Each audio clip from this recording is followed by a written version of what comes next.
حضور نبی کریم صلی اللہ تعالیٰ علیہ وسلم میں نہیں جانتا ہوں۔ رسول اللہ صلی اللہ تعالیٰ علیہ وسلم نے فرمایا کہ وہ شیطان تھا۔ بخاری شریف مشکات شریف میں یہ حدیث ہے۔ حضرت علی رضی اللہ تعالیٰ عنہ کا ارشاد، حضرت علی رضی اللہ تعالیٰ عنہ کا ارشاد ہے کہ حضور نبی کریم صلی اللہ تعالیٰ علیہ وسلم نے ارشاد فرمایا کہ جس گھر میں آیت الکرسی پڑھی جاتی ہے شیطان بھاگ جاتا ہے اور 3 دن تک اس گھر میں داخل نہیں ہوتا اور 40 دن تک اس مکان پر سحر کا اثر نہیں ہو سکتا۔ حضور نبی کریم صلی اللہ تعالیٰ علیہ وسلم نے فرمایا کہ جو کوئی رات کو سوتے وقت آیت الکرسی پڑھتا ہے اللہ تعالیٰ اس کی حفاظت کے لیے 2 فرشتے مقرر فرما دیتا ہے جو صبح تک اس کی حفاظت کرتے ہیں۔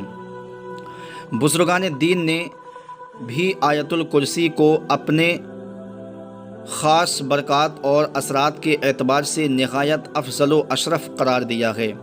حضرت خواجہ معین الدین چشتی اجمیری رحمۃ اللہ تعالیٰ علیہ حضرت خواجہ معین الدین چشتی اجمیری رحمۃ اللہ تعالیٰ علیہ فرماتے ہیں کہ فتویٰ زہریہ میں تحریر ہے کہ حضور نبی کریم صلی اللہ تعالیٰ علیہ وسلم نے فرمایا ہے کہ جو شخص آیت الکرسی پڑھ کر گھر سے نکلے تو اللہ تعالیٰ 70,000 ملائکہ کو حکم دیتا ہے کہ اس کے واپس آنے تک اس کے لیے مغفرت کی دعا کرتے رہو، اور جو شخص آیت الکرسی پڑھ کر گھر میں داخل ہوگا اس کے گھر سے اللہ تعالیٰ اس کے گھر سے مفلسی کو دور فرما دے گا۔ آپ رحمۃ اللہ تعالیٰ علیہ نے مزید فرمایا کہ میں نے جمع العقایات میں لکھا ہوا ہے دیکھا ہے کہ بغداد میں ایک درویش کا ایک رات ذکر ہے کہ 10 چور اس کے گھر میں داخل ہوئے۔ وہ درویش آیت الکرسی پڑھ کر کہیں گیا ہوا تھا۔ وہ چور سب کے سب اندھے ہو گئے۔ جب درویش گھر آیا تو ان لوگوں کو دیکھ کر پوچھا کہ تم لوگ کون ہو اور کیوں آئے ہو؟ انہوں نے کہا کہ ہم چور ہیں، چوری کرنے آئے تھے، آپ ہمارے لیے دعا فرمائیے کہ ہماری بینائی واپس آ جائے، ہم اس کام سے توبہ کرتے ہیں اور آپ کے سامنے اسلام قبول کرتے ہیں۔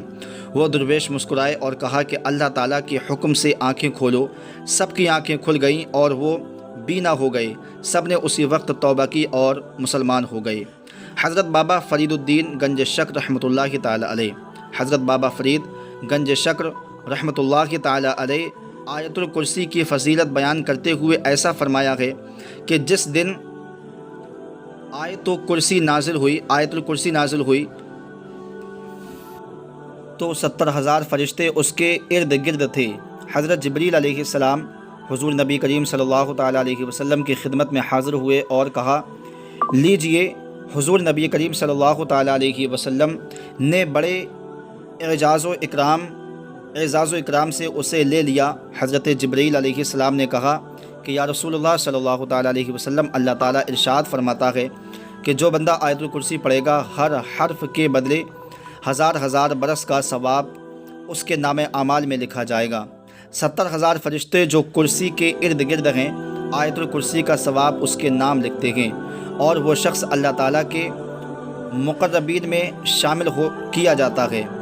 حضرت شیخ عبد الوہاب صدرانی رحمۃ اللہ تعالیٰ علیہ حضرت شیخ عبد الوہاب صدرانی رحمۃ اللہ تعالیٰ علیہ فرماتے ہیں کہ جو شخص دن رات 1000 مرتبہ آیت الکرسی 40 دنوں تک پڑھے گا، پروردگار کی قسم اس آیت کا روحانی اثر اس کو دکھائی دے گا، ملائکہ اس کی زیارت کو آئیں گے اور اس کے تمام مقاصد اور دلی مرادیں پوری ہوں گی۔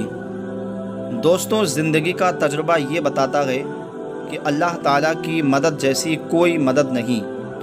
مشکل سے مشکل صورتحال اچانک اپنا رخ بدلنے لگتی ہے، غیب سے اسباب پیدا ہو جاتے ہیں۔ کبھی کبھی دماغ میں کوئی ایسی بات آ جاتی ہے کہ آدمی محسوس کرتا ہے کہ یہ اس کے لیے عالم غیب سے رہنمائی ہوئی ہے۔ بعض اوقات ایسی جگہ سے مدد پہنچتی ہے جو آدمی کے تصور میں بھی نہیں ہوتا، لیکن یہ سب اسی وقت ممکن ہے کہ جب آپ کو اللہ تبارک و تعالیٰ پر کامل بھروسہ، دنیاوی کاموں کے لیے دنیاوی اسباب اختیار کرنا اور جائز طریقوں سے ہر ممکن کوشش کرنا ضروری ہے، بلکہ ایسا کرنا اسلامی نقطۂ نظر سے فرض ہے، لیکن کوشش کا انجام اللہ تعالیٰ کے ہاتھ میں ہے۔